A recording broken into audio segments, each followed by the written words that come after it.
Si vous êtes ingénieur pédagogique et que vous vous posez des questions comme comment avoir plus de clients pour stabiliser votre activité de freelance ou comment vendre vos services ou comment trouver son positionnement, alors vous êtes au bon endroit. Bienvenue dans le podcast Freelancing by Doing. Je suis Viviane, ingénieure pédagogique freelance depuis 2022 et j'ai créé ce podcast pour vous aider à atteindre vos objectifs dans votre activité, mais surtout à passer à l'action. Aujourd'hui, j'accueille Alan. On va parler des premières étapes pour se lancer en freelance, mais surtout on va parler d'un sujet qui bloque souvent les freelances au début, le positionnement et la fameuse question de l'offre. Est-ce qu'il faut attendre d'avoir une idée claire? Est-ce qu'il faut avoir une niche pour réussir? Et surtout, comment trouver ses premiers clients? Installez-vous et c'est parti pour l'épisode du jour. Pour cet épisode, j'ai l'immense plaisir d'accueillir Alan. Hello Alan, comment ça va? Salut, ça va très bien. Qu'est-ce que tu penses de mon intro? Elle est super ton intro. Et elle est vraie. C'est vraiment un point de douleur que les gens subissent. Donc toi Alan, tu es photographe, réalisateur, expert en communication, mais surtout tu as fondé l'agence Alan. Il y a maintenant, ça fait combien de temps que tu l'as fondée? Je crois que ça fait 3 ans. Ok, ça fait maintenant 3 ans. Et donc c'est une agence de communication pour les freelances et les entreprises atypiques. Tout à fait. Et donc du coup, qu'est-ce qu'on entend par freelance ou entreprise atypique? Bah, c'est un terme qui est un peu général, qui est assez spécialisé, spécifique pour que les gens se reconnaissent, mais qui est assez général pour que ça soit pas trop spécifique justement. J'essaie de trouver en fait une manière de me spécialiser, de me positionner sans trop me spécialiser, de me positionner. Et du coup, c'est un terme qui, pour moi, réunit les personnes qui sont un peu traumatisées, polytraumatisées du travail, des personnes sensibles, des personnes engagées, des personnes atypiques dans le sens, je me sens différent de la norme ou je me sens en décalage avec la norme. Et du coup, ça, tu peux le vivre de plein de manières différentes. Mais forcément, les personnes qui sont neuroatypiques, handi, qui subissent des discriminations, peu importe ce que c'est, ou qui travaillent sur des sujets un peu spécialisés vont se sentir très concernés tout de suite parce qu'elles ont de fait un décalage avec la norme. Là, je vois que c'est assez large en fait dans les personnes que ça peut cibler. Je travaille pas forcément qu'avec des personnes qui ont des handicaps ou qui subissent des discriminations, mais aussi les personnes très sensibles, fragiles. Et donc il y a plein de raisons en fait pour se sentir en décalage et j'ai voulu aussi répondre à ces personnes-là que évidemment je suis aussi pour qu'elles puissent se sentir déjà accueillies, comprises et entendues dans ce qu'elles vivent, dans leur manière de vivre le quotidien d'entrepreneur, mais aussi les peurs et aussi les réalités spécifiques et qui sont très très variables et très différentes euh, d'une personne plus qui peut se considérer plus dans la norme, quoi. Et du coup, comment est-ce que tu en es venu à accompagner des personnes freelance? Bah, ça a été un long processus parce que je ne voulais pas me spécialiser pendant très longtemps. Moi, je viens d'abord de la photo. J'étais photographe pendant une dizaine d'années, notamment pour de la culture, pour des entreprises d'un peu de toute taille. Et j'ai navigué entre les freelances, les créateurs et créatrices, les artisans et les très grosses boîtes et les PME. Enfin, j'ai vraiment été dans plein d'entreprises très variées. Mais il y a une période où ce qui me faisait vivre, c'était quand même beaucoup de grosses boîtes et c'était pas que spécialisé dans les freelances. Et en fait, c'est un petit peu au fur et à mesure de mes expériences avec des freelances. Donc moi, je faisais beaucoup de shooting pour des sites web, pour des débuts d'activité, pour des changements aussi d'identité, de direction artistique, pour des freelances qui veulent un peu passer le cap, de passer de l'amateurisme à une image un peu plus pro. Et forcément, dans ce mouvement-là, il y a quand on veut passer un peu ce step-là, bah, ça va avec la réflexion de la communication hein, et de qui je suis, comment je me présente, comment je me montre, qu'est-ce que je veux montrer, qu'est-ce que attend ma cible, à qui je m'adresse.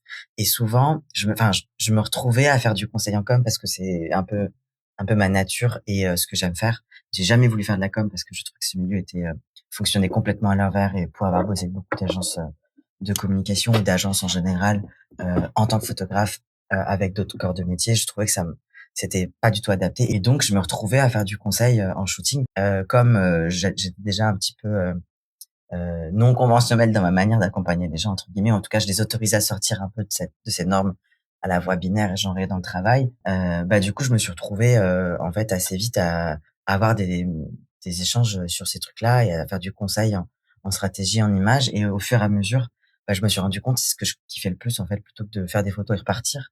C'était vraiment d'accompagner les gens et j'ai commencé à avoir des clients qui venaient d'une année à l'autre avec, voilà, des évolutions et je les suivais, en fait, je leur faisais un peu du conseil gratuit jusqu'à ce que j'en ai marre et que je dise: «Bah, non, en fait, je c'est pas trop con ce que je dis, c'est un peu sensé, je perds déjà beaucoup de temps parce que c'est un peu un truc en plus, donc j'essaie de le valoriser par la photo, mais en fait, j'ai fini par le valoriser, par la com en me formant au fur et à mesure et en comprenant que, faire de la photo, c'était aussi pour moi une manière de me cacher ou de pas croire en ma compétence en communication et je me suis formé au fur et à mesure pour inverser complètement le truc. Donc là, maintenant, je fais de la com et je fais de la photo dans la logique de communication, ça m'arrive, encore, mais c'est plus mon quotidien et c'est toujours dans une logique de communication générale, d'accompagnement, de stratégie ou de développer des outils. Ce que je préférais faire, c'était revoir les gens, en fait, au fur et à mesure, d'accompagner les gens quand ils sont en petite équipe ou seuls. Et c'est vraiment au fur et à mesure des shootings avec les freelances ou les artistes que je me suis juste rendu compte que je kiffais plus, que je regardais pas mes heures, que les gens, je leur apportais vraiment plus de valeur Oui, aussi. pas que juste autre chose que juste des photos entre guillemets quoi. Enfin, que depuis il y avait tout ce qu'il y a. Ouais, et surtout, je voyais un répondant, en fait. Je voyais là où une entreprise, même si je les aidais vachement sur la com et sur les images, ben, ça restait quand même, j'étais pas interchangeable, j'avais quand même une manière de faire, mais je voyais que je pouvais faire plus et que avec les freelances, je faisais plus. Et puis le questionnement pour moi, ça a été comment faire ça, comment faire de la com et du marketing de manière éthique en respectant les gens et sans reproduire aussi moi-même des violences et des clichés, dans mon travail. Oui. Ouais, c'est ça, mais moi, c'est vraiment une des raisons pour laquelle j'avais envie de t'inviter, c'est que c'est, j'aime beaucoup en fait ton positionnement justement sur communication éthique, comment est-ce qu'on peut faire justement, comment est-ce qu'on peut communiquer de manière alignée avec la personne, toutes les discussions qu'on peut avoir avec la personne. Bah moi, j'ai d'ailleurs travaillé avec toi déjà sur mes photos. D'ailleurs, pour toutes les personnes qui voient mes photos sur LinkedIn, et ben c'est avec Alan que j'ai travaillé sur ça. C'est Alan qui a pris les photos. Donc voilà, si vous voyez ma tête tout le temps sur mes posts, C'est du coup ma maintenant, faute. voilà, c'est ça. Et je sais que tu m'as beaucoup aidé aussi pour la refonte de mon portfolio. Moi, j'avais vraiment Ouais. besoin d'être accompagnée sur cette partie-là parce que je savais pas par quel endroit prendre le sujet. Euh, et donc, je savais que j'avais besoin de quelqu'un pour me driver sur ça. Et ça a beaucoup payé parce que ça m'a permis de mettre beaucoup de clarté sur tous les projets. Et ça me fait venir à la question de toi quand tu as lancé ton activité. Est-ce que tu te souviens un peu de... Est-ce que tu pourrais nous raconter, je sais pas, ta première mission, le premier service que tu as vendu, enfin, comment ça s'est passé? Bah, moi déjà, comme le nom l'indique, j'ai un parcours atypique. Donc, ce que moi j'ai vécu dans mon activité, c'est vraiment très particulier parce que j'ai commencé très tôt et sans avoir forcément de statut. Ma première mission officielle où j'étais missionné pour faire des photos et payé pour, j'avais 18 ans et un jour. Et c'était dans le cadre d'un reportage pour le conseil général de mon département où je viens, donc de l'Ardèche. Et en fait, cette première mission, elle est venue de la mère d'une copine d'école, heu, qui était elle-même artiste peintre et j'étais allé chez cette copine et j'avais beaucoup parlé avec sa maman de photos, de que je voulais faire de la photo. J'ai commencé à lui montrer ce que je faisais un peu en amateur et elle m'a proposé en tant que prestataire à ce projet, je sais plus qui était décisionnaire, mais du coup, c'était un très gros contrat pour commencer et je me suis un peu lancé dans cette activité sans avoir de diplôme. J'étais déjà beaucoup avancé dans la photo, techniquement et je me suis retrouvé à faire un reportage ça a duré 6 mois. J'étais avec ma petite voiture, j'avais 18 ans et un jour et je partais, sillonner toute l'Ardèche, qui est quand même assez grand, il y avait beaucoup de déplacements. Et justement, tu vois, est-ce qu'il y a eu du bouche à oreille? Est-ce que parce que tu me dis que tu as sillonné un peu toute l'Ardèche, mais ça s'est fait comment? C'était, est-ce que tu savais déjà qui t'allais voir à chaque fois ou est-ce que les gens te recommandaient? Il y avait une cinquantaine d'artistes qui participaient et c'était plus, des gens du projet que je suis allé voir, Ouais, c'est ça, tu as été mis en contact avec un collectif, tu les as appelés et en fait, les gens étaient partants à chaque fois pour faire les photos et tout quoi, c'est ça? ouais, c'était prévu. En fait, pour eux, c'était un plus, qui était dans le cadre de cette association et de cette manifestation. Et ça t'a fait quoi toi cette première mission? Enfin, tu t'es sentie à l'aise? Ça t'a paru évident ou est-ce qu'au contraire, Mais moi, à l'époque, j'étais en première, j'étais même pas en terminale encore. ah Enfin, ouais, j'étais encore ah ouais, au lycée, en fait. ah ouais. J'étais au lycée et et je venais tout juste, de me sentir un peu confortable dans le fait de faire des photos. Mais j'étais un peu apeuré de: «Est-ce que je vais bien m'organiser? Est-ce que ça va être rentable? Est-ce que je vais bien chiffrer? Est-ce que je vais réussir à faire ce qu'il faut?» Tu vois, il y avait beaucoup de frais kilométriques, il y avait beaucoup de choses à penser. C'était un gros contrat, mais j'aurais pu, je pense qu'aujourd'hui je le facturerais, triple, quoi. J'avais compris qu'il fallait que je sois très assuré parce qu'en fait, j'avais des gens, qui me montraient, l'intérieur de leur placard et un endroit qui est le plus intime possible, quoi. C'est leur processus créatif, c'est comment ils exposent et c'est très personnel ce qu'ils font. Donc je me suis retrouvé dans un rapport extrêmement intime avec les gens. Je me suis retrouvé à avoir des discussions, super profondes, vulnérables, les gens qui me racontaient leur vie, leurs complexes vis-à-vis de leur corps et leur syndrome de l'imposteur et compagnie. La photo, c'était très, tu souvent un rôle de confident, de pas de tu pas psy, mais on les gens se Ouais, confient, tu en très fait. proche des gens, ouais. Tu proche des gens parce que il faut que tu comprennes, ce qui est important pour eux et ce qui est vulnérable et c'est très variable en fonction des gens. Donc il a fallu moi que je gère ça, en fait. Il a fallu que je sois un peu solide et je l'étais pas tant que ça, mais j'essaie de le montrer. Parce que gérer les gens, c'est qu'une partie du travail, mais on l'apprend pas. Mais en fait, C'est clair. ce qu'on croit de la photo, c'est de faire la technique, de gérer la technique. Ouais, c'est ça, en Donc fait, moi, c'est en ayant une discussion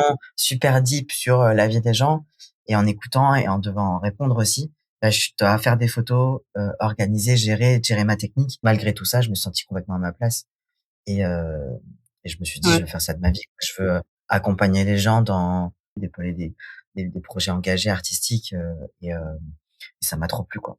C'est marrant parce que moi, je me rappelle, sur mes premières missions en fait, moi, j'avais déjà essayé de me lancer à mon compte, genre à 19 ans, juste après mon BTS audiovisuel et je m'étais dit, «Let's go, je vais avoir mes premières missions» et en fait, parce que je sortais d'alternance et mais tu vois, à 19 ans sur le marché, c'était en 2008, c'était hyper compliqué, heu, Moi, je parle de ça, c'était en 2010. 2000 ouais, non, 2008 aussi. Ouais, OK. c'était un petit peu avant. Bah, je sais pas Ouais, le ressenti même que tu période. mais moi, j'ai l'impression que le marché était déjà enfin, il y avait eu un espèce de crise, où c'était déjà compliqué, j'a même en alternance, j'avais eu du mal à la trouver et finalement, donc j'avais fait je sais plus, j'avais fait des réunions avec, l'aide de la ville dans laquelle j'étais. En tout cas, j'avais fait des réunions avec des gens, sur tout ce qui était création de boîte. Bon, c'était intéressant, mais tu vois, moi, ça allait pas m'aider à trouver des clients et en fait, finalement, j'ai trouvé des petites missions par-ci par-là par le réseau et après j'ai continué mes études et quand je suis revenue, bien plus tard, il y a 4-5 ans,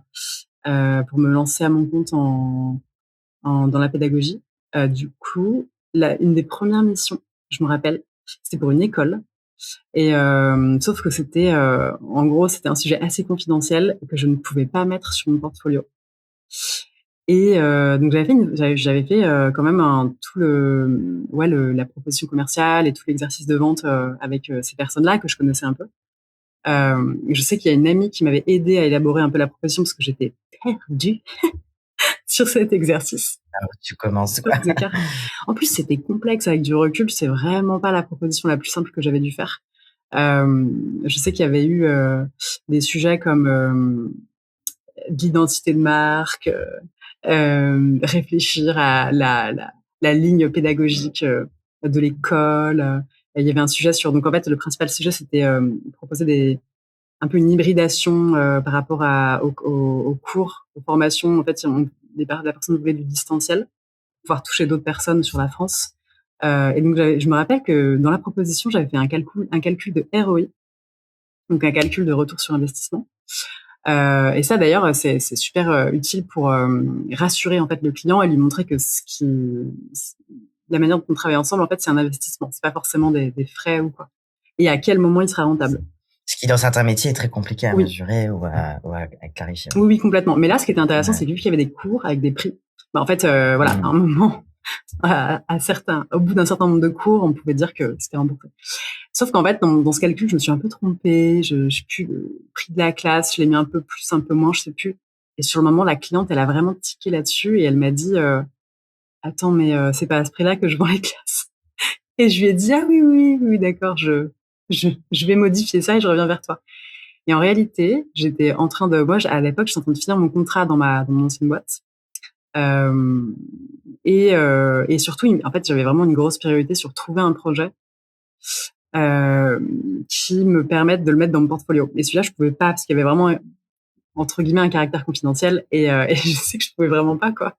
Et donc en fait, j'ai pas vraiment relancé. Ou je me suis dit bon, si c'est vraiment important, la cliente me recontactera. Parce qu'en fait, j'étais un peu sous l'eau à ce moment-là. Et donc évidemment que je n'ai pas vendu. Et donc ça, c'est aussi un retour intéressant, c'est-à-dire que je pense qu'il faut après la vente, il faut toujours suivre le client, le tenir au courant, le relancer, reprendre un rendez-vous avec lui, et qu'en fait, si jamais vous ne faites rien, vous ne vendrez pas. Ça, c'est vraiment aussi une leçon que j'ai compris au fur et à mesure. Mais je sais pas ce que t'en penses toi, mais je me souviens de ça. Moi, c'est un truc que j'ai dû apprendre au fur et à mesure aussi, hein. Aussi, je suis neuroatypique et j'ai une manière de fonctionner qui est complètement à l'inverse de la plupart des gens. Donc, c'est vrai quand quelqu'un me dit j'ai besoin de ça pour telle date à peu près, ça m'intéresse, fais-moi un devis, je reviens vers toi. J'entends ça, je crois à ça. Donc, quand on me dit ça m'intéresse, je veux travailler avec toi, je reviens vers toi, je ne relance pas parce que je fais confiance en la personne pour faire ce qu'elle dit. Et ce qui est du coup dans le travail, pas du tout confortable, pas du tout bien, parce que ça m'est arrivé plein de fois d'attendre que les gens fassent ce qu'ils disent. Et ça arrive très souvent que les gens expriment des choses. Et des fois ils le pensent, mais des fois ça dépend pas d'eux aussi, ça dépend du N+1 ou d'autres choses. Et effectivement, faut relancer, reprendre des nouvelles. Ça en est où? Et en fait, j'ai dû apprendre, et j'ai encore beaucoup de mal en réalité à comprendre que ce que les gens disent, c'est pas forcément la vérité. C'est pas forcément ce qui va se passer, c'est pas forcément ce qu'ils pensent, et ça dépend pas forcément d'eux. Et des fois, ils le pensent, mais ils se rendent pas compte que c'est pas possible ou que c'est pas vrai ou voilà. Et ça m'est arrivé récemment, quelqu'un qui me dit, ça arrive tout le temps, quelqu'un qui dit je suis très pressé, bon sur un projet, là on est en mai, elle voulait qu'au mois de juillet se terminer. Moi je m'étais dit ok, si elle dit juillet, ça veut dire peut-être septembre, parce qu'à force je commence à apprendre que quand quelqu'un dit qu'il est pressé et qu'il pose une temporalité, c'est pas forcément réaliste ni vraiment ce qu'elle pense ou ce qu'elle ressent.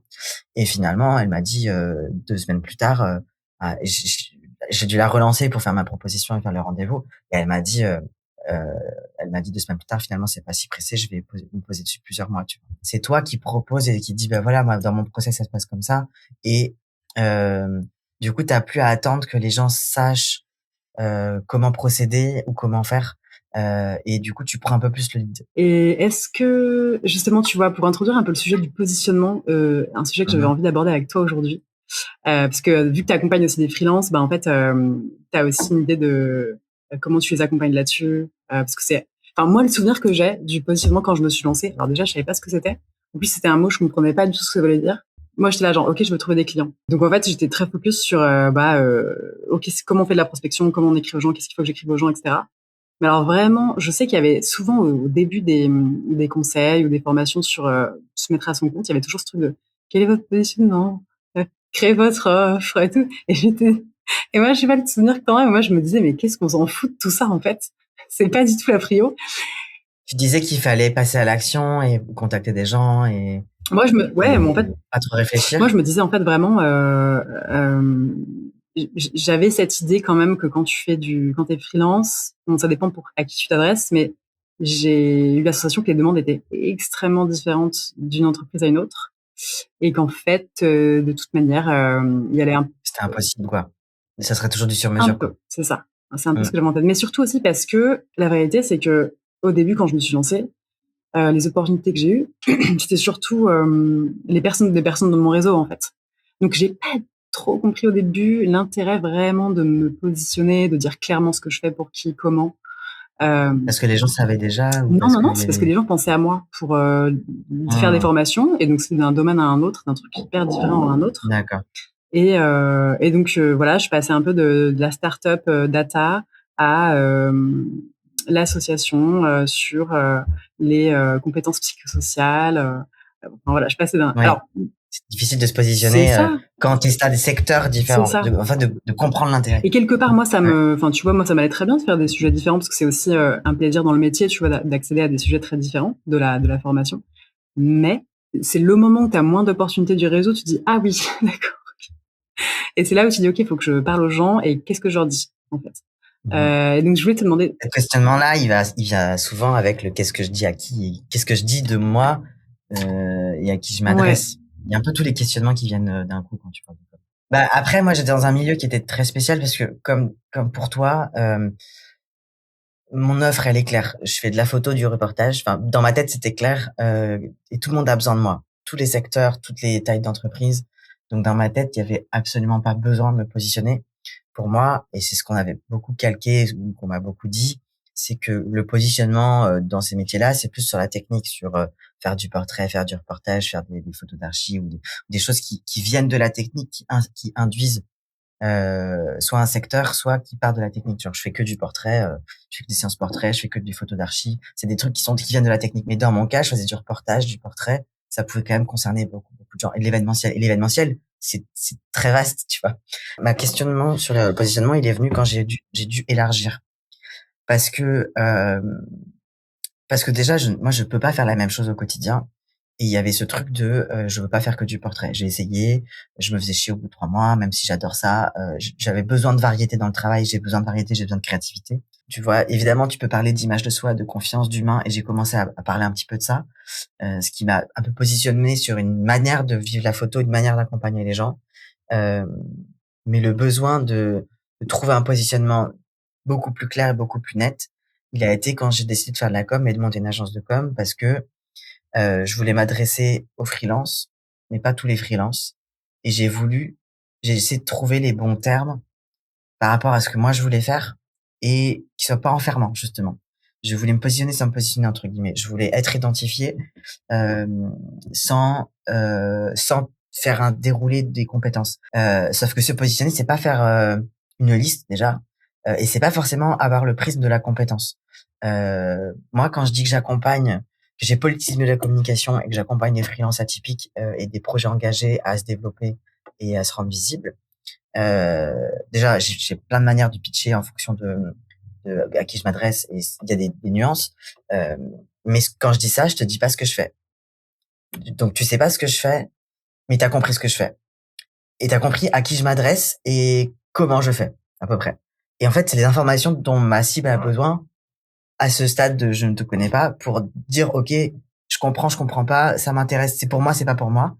Mais j'ai pas besoin de faire une liste de je suis photographe, directeur marketing, chef de projet, piloter des missions. Enfin, en fait, le détail, on s'en fout un petit peu. Ça dépend des secteurs. En tout cas, dans mon cas, on s'en foutait. Donc voilà, il y a une vraie question de quel mot utiliser, quoi dire, comment, et comment retourner cette histoire de positionnement à mon avantage pour que ça corresponde à mes critères. Et le mot atypique, il a été dur à trouver. Parce qu'il a fallu que j'observe dans mon quotidien de photographe et ce que je faisais déjà, qu'est-ce qui me plaisait vraiment en fait. C'était pas les freelances. J'aurais pu dire je suis une agence pour les freelances. Mais pour moi, ça veut rien dire. Ça veut dire je suis une agence pour quelqu'un qui est solo ou pour une petite boîte et ça parle pas d'un positionnement. Et en fait, tu peux te positionner de plein de manières. Soit sur la compétence parce que tu réponds à un truc précis et ça a fait sens pour toi d'être sur la compétence, soit sur les besoins très précis de ta cible. Moi, je suis parti d'une typologie de personnes qui me faisait kiffer et qui du coup, j'ai observé, avaient tout le temps les mêmes problématiques. Et donc, je suis parti de ça. Je suis parti de, moi, je veux travailler pour ces gens-là.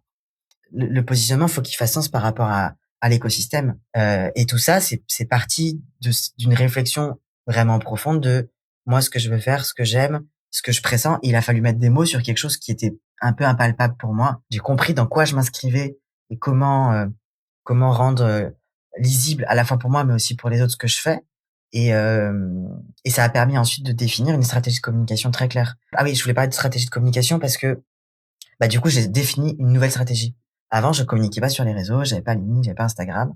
Et depuis que j'ai changé de positionnement, bah je me suis mis à la création de contenu pour parler, pour communiquer différemment avec ma cible. Avant ma stratégie c'était uniquement du référencement web et de la fidélisation et du réseau.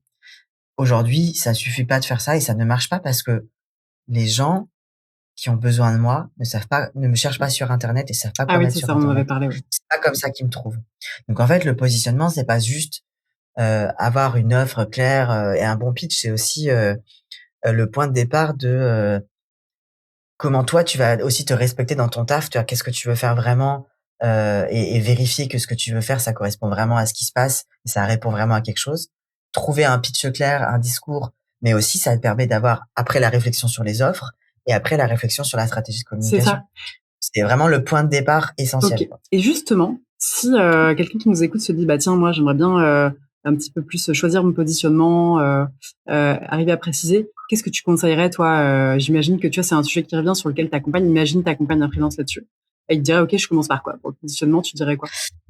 Mais alors moi, les personnes que j'accompagne, c'est un des critères pour que je me sente à l'aise et confortable et compétent pour les accompagner, pour les aider. C'est des personnes qui ont déjà eu l'expérience de leur marché, qui ont déjà travaillé, qui ont déjà des petites expériences, à minima 1 an. Pourquoi? Parce que du coup, je me base sur l'expérience. Je me base pas sur des fantasmes, des projections de: «Je pense que les gens ont besoin d'eux». Non, tu l'as éprouvé. Tu as déjà eu 2-3 clients, tu sais, comment ils parlent, tu sais ce qui si tu as aimé. C'est pas forcément que la connaissance de la cible, c'est aussi la connaissance de soi vis-à-vis de sa cible. Heu, Comment moi je me suis senti, comment je me suis, comporté. Parce qu'en fait, pour choisir un positionnement qui fasse sens, bah, il faut partir de soi. Qu'est-ce que moi je veux vraiment faire? Qu'est-ce que là où je me sens vraiment? Et pas juste aller vers l'extérieur de répondre à un besoin, en fait. À quel moment toi tu vas être passionné, motivé pour, affronter ce que c'est que la vie d'entrepreneur avec ce truc? Il faut d'abord que ça te fasse extrêmement kiffer, que ça résonne avec qui tu es, avec ta manière naturelle d'être et que, ça te corresponde complètement. Et au-delà de se correspondre et de kiffer, en fait, il y a une question sentimentale. À quel moment tu peux, affronter la vie d'entrepreneur sur un sujet qui te passionne pas complètement, qui est pas complètement celui, que tu voudrais ou pas de la bonne manière? Forcément, en fait, tu vas épuiser des ressources et tu vas pas te recharger. Moi, ce que j'ai fait, c'est que j'ai surtout pris soin de moi, tu vois? Et ce que j'essaie d'apporter aux autres, c'est de prendre soin Hyper d'eux dans leur important. business Ouais, avant hyper tout. important. Et le positionnement, c'est ça. C'est pas juste, réussir. C'est, comment, je m'économise de la salive et de la tête et de la pensée parce que je vais me mettre sur un truc qui me fait trop kiffer. Tu vois, parler plus de zone de confort et de sortie de zone de confort. Moi, je suis contre la sortie de zone de confort. Parce que déjà pour les personnes minorisées, c'est bien mignon de leur dire sortir de la zone de confort. Quand tu as 3 enfants en bas âge, quand tu as un mari violent, enfin, vas-y, sortir de ta zone de confort. Tu déjà sorti constamment de ta zone de confort. Donc moi, je ramène du confort et je pense que c'est là où on est bon, sur du long terme, sur, de la persévérance, sur, de la tu vois, de l'économie de l'énergie. C'est parce que enfin, si on choisit des positionnements ou choisit des business dans lesquels on s'emmerde, bah, allons en CDI. Je vois Ouais, pas c'est clair. l'intérêt de monter sa Bien boîte, sûr, tu vois? 100. D'ailleurs, c'est marrant parce que moi, tu vois, le positionnement, il a beaucoup changé pour moi. J'étais vraiment, d'une mission à une autre, j'étais là genre: «Ah bah, en fait, mon positionnement, ça va être ça. Ah non, en fait, ça va être ça C'est vrai et qu'on tout». parle de choisir un Tu vois? positionnement, mais c'est quelque chose qui se travaille tout le temps et qui C'est s'affine et c'est ça, pas un choix c'est que tu ça. fais un Ouais, c'est jour, ça. toujours, Parce que hein. ça paraît très, ça peut vraiment faire ça, un peu comme quand on te demande, au lycée, «Tu veux faire quoi plus tard?» et tu es là genre: «Waouh, faut que je trouve le job de ma vie», tu vois? Alors qu'en fait, Et c'est pour ça que je parle de l'expérience parce que t'es obligé ouais. d'avoir à un moment donné une expérience de: «Je pensais que j'adorais ça, je vais me frotter un peu au truc. En fait, c'est bien, mais pas tout à fait. En fait, je me sens pas à l'aise» et tu te découvres aussi au fur et à Ouais, mesure, c'est quoi. ça, c'est ça. Et donc OK, on a pas mal parlé du positionnement. Une fois qu'on a ça, il y a un peu le sujet de l'offre. L'offre, en gros, pour, un peu expliquer aux personnes, si jamais il y a des personnes qui ne connaissent pas, une offre, ça va être, un espèce de package, où on va proposer, un ensemble de services ou de produits, aux clients. Mais ça va être quelque chose de précis et surtout avec une promesse de: «Si la personne, achète ça avec nous, alors on va l'emmener à tel endroit». Et donc, hem, enfin, moi, ça m'a un peu ma définition de l'offre. Est-ce que toi, tu as une définition de l'offre un peu différente? Enfin, qu'est-ce que tu dirais pour expliquer vraiment en imaginant que c'est des gens qui c'est la première fois qu'on entend le terme, comment t'expliquerais ça? Ben, en vrai, moi, j'ai juste une manière de faire, d'expliquer mais ça revient au même, hein. C'est juste que je vais au plus simple et au plus cash avec des mots bateaux, mais ça revient à la même chose. Pour moi, c'est juste qu'est-ce que tu proposes à qui et où est-ce que tu les emmènes, tu vois? C'est tout ce que je dis. Mais pour moi, c'est entre guillemets «juste» ça. Mais ce qui est intéressant aussi, c'est que on parle beaucoup de position, puis offre, puis ensuite, prospection stratégique. Des fois, tout est imbriqué. Et des fois, c'est en testant des offres que tu découvres ton positionnement. Et c'est en fait enfin, tu peux aborder ces sujets-là un peu de manière imbriquée, à l'envers, dans tous les sens. Et tout, en fait, c'est un écosystème, c'est ton écosystème à toi. Et tu vois, typiquement, moi, mon positionnement, j'ai découvert en testant des Mmh. offres de photos. Et c'est plutôt de là qui est venu en fait, je trouve pas une offre qui fasse vraiment sens pour moi. Et donc je teste avec ma cible, en tout cas ce que je pense être ma cible, je teste des trucs et je me suis rendu compte que ma cible était, heu, plus précise que ce que je pensais et donc mon positionnement a changé et à un moment donné, j'ai un peu tout réaligné. Des fois, tu as une connaissance de la cible, peut-être autrement que par une expérience professionnelle, mais en tout cas, il y a des hypothèses à aller vérifier. Et c'est vrai que j'ai beaucoup fait d'hypothèses chaque année de voilà, je pense que j'aime ça, je pense qu'ils ont besoin de ça. Et en fait, l'offre, c'est ça, c'est arriver à proposer quelque chose de clair qui répond à un besoin, qui répond aussi à ce que comment toi tu préfères travailler. C'est bien de travailler les offres, mais en fait, quand tu vas travailler, peu importe à quelle étape tu penses prendre le bout de la com ou la structuration de Oui. ton business, ça va toujours venir chercher un truc un peu en amont. On parle pas des offres sans reparler, sans vérifier le positionnement. On parle pas du positionnement sans parler de ton business model, ta connaissance de ta cible, ce que tu fais. Tu vois, typiquement, quand tu es venu me voir, tu m'as dit: «J'ai besoin d'un site web». Je t'ai dit: «C'est pas un site web dont tu as besoin, tu as besoin d'être Ouais, visible». c'est Ça, c'était c'est ton génial. besoin. La Ouais. stratégie, c'est le site Ouais, web c'était trop bien. et donc on a fait un portfolio. Mmh. Déjà parce que moins cher et parce que ça correspond à tes Ouais. besoins et la stratégie est la enfin, c'est une stratégie différente pour un Ouais, besoin, non, c'était très bien vu. Ouais, similaire tu m'as dit: et «Comment tu donc cherches la tes clients?» photo, on pense que c'est un besoin parce qu'on parle de beaucoup de compétences, de prestats, machin, mais c'est pas ça ton besoin qui est derrière la photo. Ouais, c'est ça. La photo, c'est tu as besoin d'avoir une com Ouais, qui te c'est ça. corresponde et c'est pas ça, la photo, c'est une chose, mais parfois, tu peux travailler ça sans faire de shooting photo. Toi, tu conseilles de d'abord créer l'offre et ensuite de voir un peu avec, la cible si ça correspond? Ou est-ce que tu préconises de faire connaissance d'abord avec la cible et déterminer une offre après? Bon, déjà, moi, je donne rarement de conseils, sans avoir d'informations. Donc c'est impossible d'avoir un conseil généraliste et c'est aussi un choix que je fais. Pour moi, c'est le terrain qui va définir les choses. Mais des fois, tu vas dans le terrain et tu sais déjà qui tu es parce que tu as une autre expérience professionnelle ou personnelle qui fait que tu arrives sur le terrain avec des billes en plus. Ce que je veux dire, c'est qu'il y a pas de bon ordre et il y a un ordre théorique qu'on apprend à l'école, mais qui est jamais réaliste. La réalité, c'est quand tu montes ton business, ça vient jamais du jour au lendemain, de je vais monter un business, ah bah, je vais réfléchir à mon positionnement, puis après la cible, puis machin. C'est irréaliste de se dire que tu vas prendre les choses dans l'ordre. Effectivement, il y a un ordre qui est plus écologique pour les gens, sauf que ça n'existe pas, en fait. La bonne méthode n'existe pas. Moi, je pense que repartir sur le terrain et d'y aller étape par étape, mais en écoutant vraiment ce qu'il y a sur le terrain, c'est super confortable parce que, tu t'investigues et il y a un truc un peu de jeu, tu vois, tu vas vraiment chercher comment je fais mieux et du coup, tu as un truc de moins sérieux, que d'un truc qui est sur ton chapeau de ta tête. C'est vraiment un truc de jeu qui est agréable et qui permet de faire baisser la pression de: «Il faut être parfait, il faut que ça sorte, il faut que je sache tout». En fait, tu as le droit aussi de co-créer avec les gens au fur et à mesure et c'est ça C'est la ça, réalité, ouais, en je suis fait. C'est d'accord. que, on apprend au fur et à mesure Mmh. des expériences et on restructure et ça, c'est quelque chose qu'on oublie souvent, en fait, que les gens, tes clients, ton réseau, tes collègues, ils sont toujours, beaucoup plus cool, pour te faire des retours, donner des conseils, des avis, des feedbacks que ce qu'on Ouais. pense, même sur des trucs pas très agréables. Ouais. Genre: «Comment je peux faire mieux?» En fait, il y a plein de gens qui vont te dire honnêtement, si tu as un bon rapport avec eux, comment tu peux faire mieux. Ouais. Non, mais je suis assez d'accord avec ça, je trouve qu'en plus, la question de l'offre, effectivement, il y a vraiment ce sujet de pouvoir, enfin moi j'adore l'idée de pouvoir créer avec la cible, effectivement d'aller lui poser Oui, des puis c'est questions. irréaliste de penser que du jour au lendemain, tu vas tout comprendre exactement des gens Oui, avec oui, qui oui, tu veux complètement et travailler. su Ça prend du temps, en fait, c'est tu vois? ça, Il y a un truc, ça prend d'humain, du quoi. temps et surtout je trouve ça cool d'être clair avec le fait que c'est évolutif. En fait, que c'est pareil comme Ouais, le positionnement, c'est-à-dire qu'il y a un peu un truc de: «Waouh, ça doit être mon truc et tout». Moi, je sais pas, j'ai créé, plusieurs offres, il y en a qui ont marché, d'autres pas.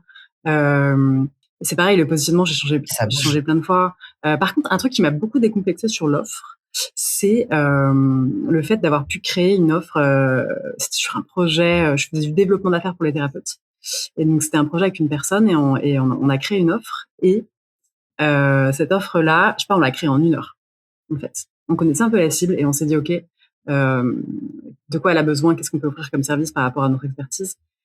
et on a créé cette offre-là en 1 heure et moi, ça m'a vachement décomplexée sur: «Ah OK, on peut aussi créer ça comme ça». Alors évidemment Et puis tu peux faire un test, tu fais un et oui, c'est événement, ça une et oui, journée, quelque chose. En ouais, fait, c'est ouais, ça aussi, se décomplexer et tu vas pas trouver le truc magique sans ouais, tester. c'est ça, Déjà de base, ça va pas sortir, de ta tête comme exactement, c'est ça, ça. et être On parfait. va tester, on a créé cette offre-là, on va la Voilà et après proposer, on t'ajustes, tu revois ajuste, ouais, aussi, est-ce que ça a fonctionné? Est-ce que c'est ouais, rentable? L'énergie que ça t'a pris? Et après tu ajustes au fur et à mesure et tu testes plein de manières. Il y a aussi ce truc de ça demande d'inventer quelque chose et c'est l'invention, c'est pas, du jour au lendemain, tu vas avoir l'idée de génie. Ça part de, de tester des choses, de vérifier régulièrement, faire un check une fois par an, une fois tous les 2 ans.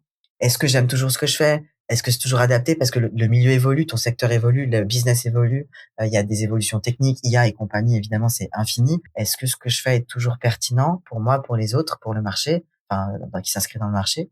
Et est-ce que c'est toujours rentable? Est-ce que ça me plaît? Qu'est-ce que je Ouais. change? Et ça, c'est un travail qui est constant. T'as raison de pointer ça du doigt parce que c'est ce qui fait beaucoup peur aux gens dans Ouais. la communication Ah ouais, marketing. c'est clair. C'est ça va Et oui, je l'ai m'enfermer. beaucoup celle-là. Ouais. Euh, je vais pas me positionner parce que et c'est pas une croyance en réalité. C'est un vrai truc à prendre en compte. Cette peur-là, elle est légitime, elle existe. La question, c'est comment tu la prends en compte dans ton positionnement, dans tes offres, dans ton Ouais, c'est travail. ça.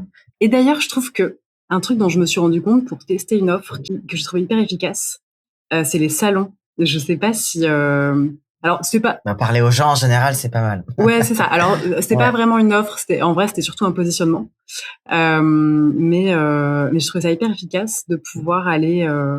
Donc je suis allée au salon de, je crois que c'était un truc genre salon de l'étudiant, parce que donc c'était en lien avec les écoles. En fait, je voulais pouvoir voir un petit peu les écoles d'informatique, ce qu'elles, si elles Mmh. avaient des besoins, tu vois, en conception de formation, mais avec des personnes freelance, tu vois. Et donc je suis allée à un salon d'étudiants, un salon, où je sais plus, c'était salon des écoles numériques, je sais plus.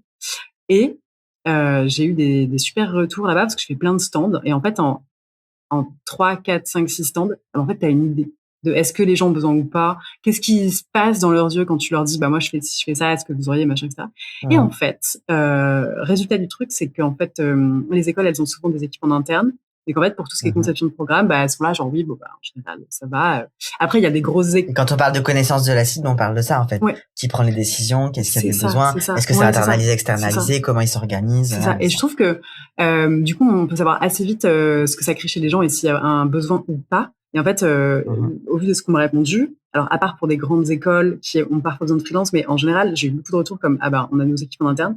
Moi, ça m'a permis en une après-midi de me dire ok, Ça vaut euh, le coup, ça vaut pas c'est le ça, coup? ouais, Est-ce que c'est ça. c'est ouais. Et je trouve Mmh. ça. Et alors je trouve ça aussi intéressant, par exemple sur LinkedIn, en faisant des posts sur des sujets en particulier. C'est pareil en fait. On voit si ça parle aux gens ou pas, si ça attire les gens ou Ouais. pas. Et je trouve que moi, Et ça vient du test, tu vois? c'est Tester ça, tester des choses, ouais. Mmh. des secteurs qui te plaisent, des thématiques qui te plaisent et de voir qu'effectivement s'il y a du répondant et pas et alors qu'aujourd'hui, ce qu'on fait dans la com ou la stratégie ou on fait plutôt des règles, on suit des règles. Donc forcément, c'est moins passionné, moins incarné. Enfin, ça peut l'être parce que, on s'autorise Mmh. pas à aller voir les secteurs qui nous plaisent Ouais, vraiment, ouais. parler de la manière dont ça nous plaît. Et des fois, en fait, oui, peut-être qu'on évite un truc qui va bien marcher.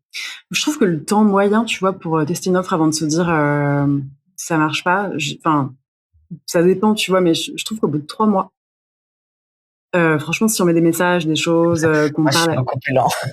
enfin, après, ça dépend un peu de Moi, la je suis fréquence, après ça dépend ce que ça veut tu dire vois. tester, Ouais, à et qui c'est tu ça, t'adresses, dans quel et c'est secteur, surtout, en mais fait, c'est surtout pas ouais. forcément d'avoir encore une offre très claire, mais au moins sur le positionnement et de voir les douleurs des gens. Est-ce que les gens ont conscience de leur douleur ou pas. Et Ouais. en fait, si tu as du Comment ils répondant, en il y a un parlent. moment, je trouve qu'au niveau du Mmh. répondant que tu as, tu peux te dire ok, il y a un marché, il y a pas de marché. Aussi par rapport aux Ouais et concurrents. puis ça Si dépend tu vois aussi qu'il y a beaucoup des comment tu concurrents, l'amènes. s'il y a pas de concurrents, Ça dépend bah comment faut se tu poser la l'amènes. question. Tu peux aussi poser des questions et toi, tu as l'impression de parler du même sujet, mais les gens vont en parler différemment.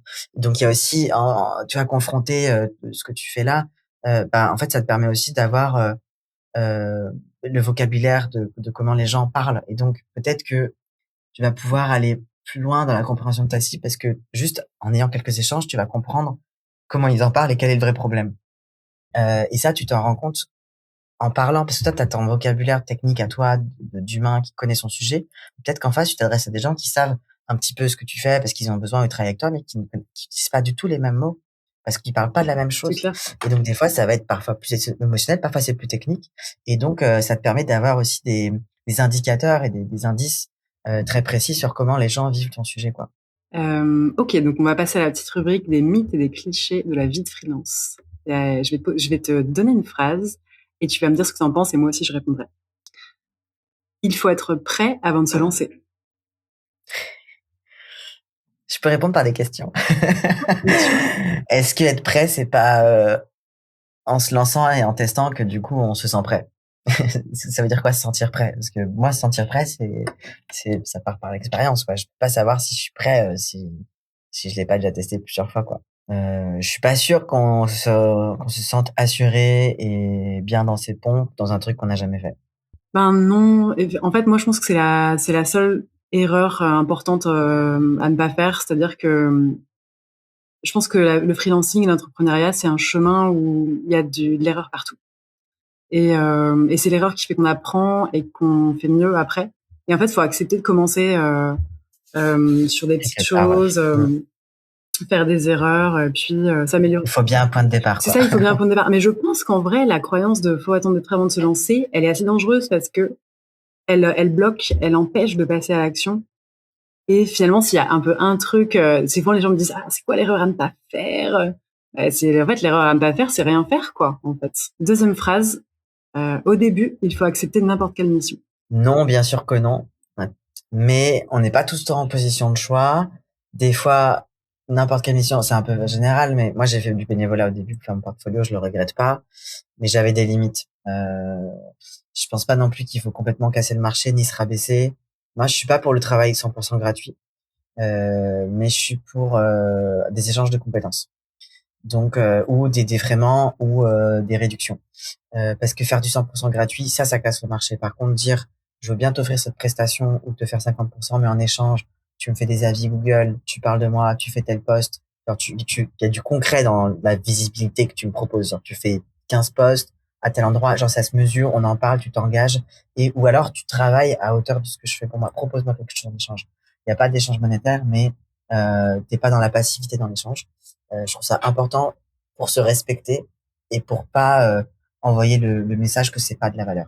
Moi, je dirais que, en fait, je suis partagée là-dessus parce que j'ai envie de dire, à la fois, j'ai envie de dire non parce que faut pas tout accepter.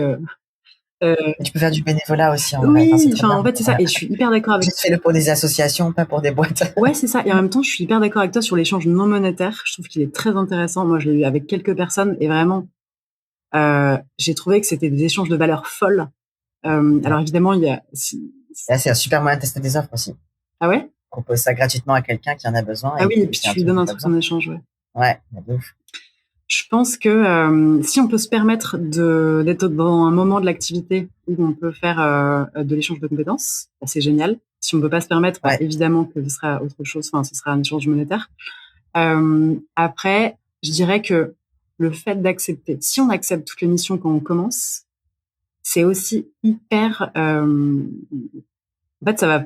On n'aura pas que des bonnes, forcément, on n'aura pas que des bonnes surprises, mais du coup, Mais on va comme beaucoup tu passes apprendre. par, Et t'es ça, je pense obligé, que c'est voilà, une tu hyper vas en avoir marre très voilà, c'est vite ça. et dans tous les cas, tu vas revenir, quoi. Et je pense aussi qu'une mission qui se passe mal, il faut être capable, il faut savoir y mettre un terme en fait. Ouais, Euh, et ça, c'est un apprentissage qui est important. je, je, je pense qu'en fait, oui, on peut accepter euh, au début un peu toutes les missions qu'on nous propose si on n'a pas beaucoup et si on vient de se lancer et si on a vraiment besoin de prendre de l'expérience. Et en fait, si une mission se passe pas bien au milieu, on peut aussi se dire bah stop quoi. D'un côté comme de l'autre. Alors ça dépend de ce qu'on a établi un peu comme contrat moral ou entre soi ou quoi. Mais voilà, je pense qu'on peut garder ça en tête. Oui, et puis encore une fois, moi j'ai fait du bénévolat à mes débuts et ça m'a vachement construit, ça m'a vachement aidé. Faites-le juste pour les bonnes personnes. Ne faites pas ça pour des mecs cis blancs riches qui ont de l'argent. Ne faites pas ça pour des grosses boîtes. Ne faites pas ça pour des gens qui vous pressurisent, qui vous demandent, qui ne voient pas la valeur. Faites ça pour des gens minorisés, pour des associations. Il y a plein de gens super qui ont besoin d'aide et qui méritent de l'aide. Ça marche. On passe au sujet de la hotline. La hotline. Alors, cette rubrique, ça va être une question qu'on me pose régulièrement en fait dans mes messages privés LinkedIn. Évidemment que je vais poser en anonyme. Mais justement, il y a vraiment un sujet qui revient au niveau de l'offre. Où donc j'ai une personne qui me dit, on peut dire que le sujet principal qui me bloque est définir mon offre. On peut dire que j'ai un profil généraliste, mais j'ai du mal à voir ce que je peux répondre à une seule problématique. Moi, ce que je ressens un peu de ça, c'est le côté euh, j'aime faire plein de choses en définissant une offre, j'ai peur de me couper d'opportunités. D'ailleurs, là, il y a un petit sujet aussi sur l'offre et le Ouais, et puis moi positionnement. j'entends aussi, je pense que je suis mainstream ou que je pense que j'ai rien de spécifique ou de rien, ou je pense que je peux parler à tout le monde. Ouais. Qu'est-ce que tu répondrais toi à ça? On peut avoir une proposition mainstream, mais l'adapter à n'importe quel parti, personne, secteur. La question, c'est pas se sentir, c'est qu'est-ce que tu veux. Euh, la question, c'est pas comment les autres te perçoivent, c'est comment toi tu veux être perçu. La question, c'est pas qu'est-ce que tu crois de toi, mais ce que tu es vraiment. Et moi aussi, je pensais être mainstream. Enfin, voilà. Personne ne l'est, ça veut rien dire. On pense être généraliste, c'est aussi une réponse de. Mais moi, je m'adresse à tout le monde parce que je veux être inclusif aussi. Parfois, on a ça comme réflexe. Bah, vouloir s'adresser à tout le monde, c'est s'adresser à personne, et vouloir inclure euh, et vouloir s'adresser à tout le monde, c'est pas s'adresser aux personnes qui doivent qui veulent être inclus. Donc en fait, il y a aussi ce truc de euh, il y a une notion aussi d'efficacité dans le discours, de qu'est-ce qu'on croit de soi, qu'est-ce qu'on est vraiment. Et en fait, quand tu vas vraiment chercher quitter ce que tu veux, ce que tu fais, tu as toujours une spécificité à un endroit, que ce soit sur un type de format, que ce soit sur un secteur, que ce soit sur un département, que ce soit sur un territoire, que ce soit sur un sujet, que ce soit sur un mixage de sujets. Ça peut être aussi même sur des gens qui pensent avoir des besoins généralistes, mais en fait, qui n'en ont pas. Enfin, peu importe. Je pense que le sujet un peu de dire ce que je fais de telle manière pour telle cible, c'est pas enfermant en fait. Ça me donne cette impression-là. Mais en réalité, je pense que c'est une manière de pouvoir communiquer qu'est-ce qu'on peut faire pour son client idéal. Quand je dis client idéal, c'est pas le client de vos rêves, le plus agréable avec qui vous voulez travailler. Le client idéal, c'est le client avec qui vous avez une problématique, vous pouvez répondre à une problématique. C'est un client qui a un besoin, vous l'avez identifié, c'est un secteur qui vous correspond. Enfin, voilà, c'est plutôt ça, quoi. Donc c'est une manière de s'adresser à ses clients. Mais ça n'empêche absolument pas votre réseau de vous envoyer d'autres opportunités. Et d'ailleurs, en Oui, général, c'est c'est clair. plutôt souvent le cas, Ouais, en fait.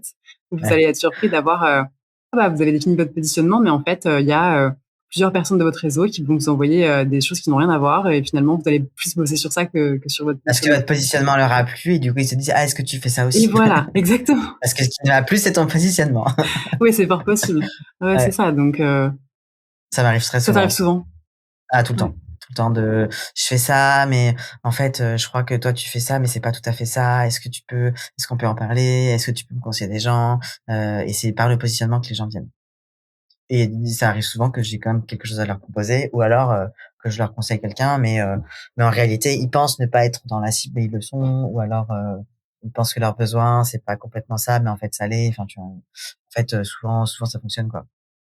Et ça n'empêche pas de prendre des projets un peu différents. Tu vois, bah, je suis positionné beaucoup sur les freelances. Bah, un de mes plus gros clients, c'est une association. Juste pour synthétiser ce que tu as dit, je trouve ça intéressant d'utiliser le positionnement justement comme une réflexion et un défi de comment je peux ne pas m'enfermer justement en me positionnant. Et c'est pas simple à faire, mais c'est justement bah, prendre cette règle et ce passage un peu obligé pour trouver une manière que ça te permette d'avoir plus de liberté, plus de confort et pas d'enfermement, de sentiment d'enfermement. Qu'est-ce que tu aurais aimé qu'on te dise quand tu t'es lancé? J'aurais aimé qu'on me dise, t'as le droit de faire à ta manière. Parce que j'ai mis très, très, très longtemps. J'ai mis 10 ans avant de comprendre que je pouvais inventer quelque chose à ma manière. Parce que moi, j'ai pas la sensation d'avoir inventé quelque chose, mais j'ai inventé une manière de vivre ce sujet, mon quotidien professionnel et, euh, et dans la tête des gens, du coup, c'est un peu genre, j'ai inventé, mais j'ai juste pas inventé, j'ai juste combiné des trucs qui étaient apparemment pas trop combinables. Euh, et j'ai mis du temps à oser le faire parce que je l'avais jamais vu nulle part et c'est parce que justement je l'ai pas vu nulle part que j'en ai pas profité, donc je l'ai fait. Mais c'est plus ce truc-là de arrête de essayer de c'est cool c'est important d'écouter les règles, d'entendre ce que les gens disent, mais au final, fais tes propres choix et fais-en qu'à ta sauce parce que ce qui compte, c'est en fait c'est toi, tu vois. Et ça m'a mis du temps avant d'oser parce que c'est des prises de risques qui sont difficiles et se positionner, ça fait peur et c'est dur et c'est un passage qui est pas facile, mais qui sur du long terme euh, est super efficace. Et en fait, il y a un moment donné, en fait, forcément, se positionner, ça prend quelques années avant que les gens ils comprennent ton nouveau positionnement. Et mais s'il fait sens pour toi et pour les personnes à qui tu t'adresses, il y a aucune raison que ça soit pas un passage Ouais. important. Effectivement, ça fait un peu de tri. C'est une manière de s'affirmer pour toi et de manière générale et donc s'affirmer, ça fait que tu peux pas plus travailler de la même manière ou t'adresser aux mêmes personnes. Mais par contre, ça fait que tu es beaucoup plus efficace parce que, tu t'es affirmé en étant, qui tu es et les gens viennent pour ça et ils viennent pas pour, ce que tu fais pour rentrer dans la norme, quoi. Mmh. Et ça, c'est beaucoup plus fort parce que, ça bougera jamais. Alors que si tu passes ton temps à avoir un masque social ou à te forcer à être quelqu'un d'autre, bah, du coup, déjà santé mentale, 0, c'est pas tenable sur le long terme, tu vas très vite péter les plombs, et c'est trop violent pour toi. Mais surtout, c'est artificiel. Ouais, Donc le jour où tu changes, les gens partent. ouais. Alors que le jour où tu changes de positionnement, que tu changes de projet, que tu, fais quelque chose de nouveau, que tu fais une nouvelle offre, si les gens sont là pour toi, ils restent. Même ils te suivent. Ça, c'est 100% Donc vrai. la relation est très, très forte. Comment est-ce qu'on peut Ouais. te suivre, Alan, sur les réseaux? Instagram, Alan Agence, sur Instagram, parce que Agence Alan n'était pas disponible. Alan.agence, Heu, c'est ça? ouais, Alan.agence sur OK. Instagram. Il y a mon site web, Alan, agence-alan.fr, Instagram, Alan Raymond et enfin LinkedIn pardon, Alan Raymond. Alan, c'est avec un seul L, A-L-A-N et Raymond comme le prénom, R-A-Y-M-O-N-D. OK, Vous trouverez une manière de me trouver, tapez Agence Alan sur Google, vous allez me trouver super. parce que mon site est référencé. Super et bah, écoute, j'étais ravie de discuter avec toi. On a balayé un Ouais, moi nombre de aussi. sujets, hyper intéressants et Yes, bah, merci beaucoup et avec je te plaisir. dis à bientôt. À bientôt, très bonne journée. Bye! Salut.